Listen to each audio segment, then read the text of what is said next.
SDS is stamped on drills and bits everywhere, but most people have no idea what it actually means or why it exists. Here's the quick answer. SDS originally stood for Steck, Dre, Sitz. Now, I'm not German, but that's a German phrase for meaning insert, twist, stays. Now, more commonly known as a slotted drive system or slotted drive shaft. It was developed by Bosch in 1975 to solve a specific problem. Standard drill chucks couldn't handle the hammering force needed for serious masonry work without the bit slipping or the chuck wearing out. The SDS system locks the bit in place using ball bearings while still allowing it to slide back and forth, separating the rotation and the hammering into two independent actions. Now, why does this matter? That separation is what makes the SDS drill so effective. In a standard combi drill, the hammer action and the rotation are linked.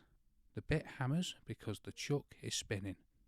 In an SDS drill, the bit can hammer independently of the rotation, which means far greater impact force without stressing the chuck or losing the bit. The result is the drill that cuts through hard masonry dramatically faster and with less wear on the tool and the bit. Now you have two systems for the SDS. The systems evolve into two main formats. SDS Plus, the standard for most trade and DIY use, arrived in 1990, a refined version of the original. SDS Max came later for heavy professional use and large shank and high impact energy.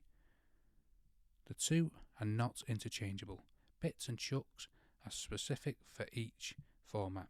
So SDS solved a real engineering problem, and the system has barely changed in 50 years because it works.